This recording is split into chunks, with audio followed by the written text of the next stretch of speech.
подруг и друзей, отметок отличных, веселых затей. Но несмотря на все усилия разбойников, праздник все-таки спасен. А значит, этим детям сегодня можно все. Песни, танцы, стишки и загадки. В стороне не остаются и отрицательные персонажи. Я играл за пирата разбойника. Я был не один. Мне также помогали 3 моих одноклассника, также друга и разбойников.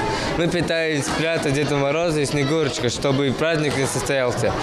Но у нас, к сожалению, ничего не вышло. Сегодня в центре обучаются и одновременно проходят лечение дети с разными диагнозами. Задержка психоречевого развития, ДЦП, синдромом Дауна. Этот праздник для них не просто добрый разовый жест, а пример, который должен быть заразителен. Сегодня депутатом Госдумы Бекханом Барахоевым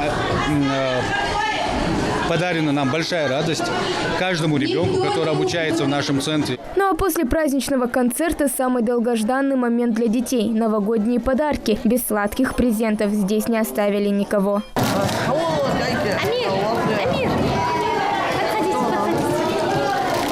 Целый год мы ждали праздники, подарки, конфет.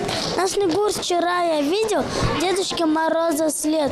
А сегодня вот он рядом, а кривая скорее мешок. Знаешь, как учили долго, это маленький стишок.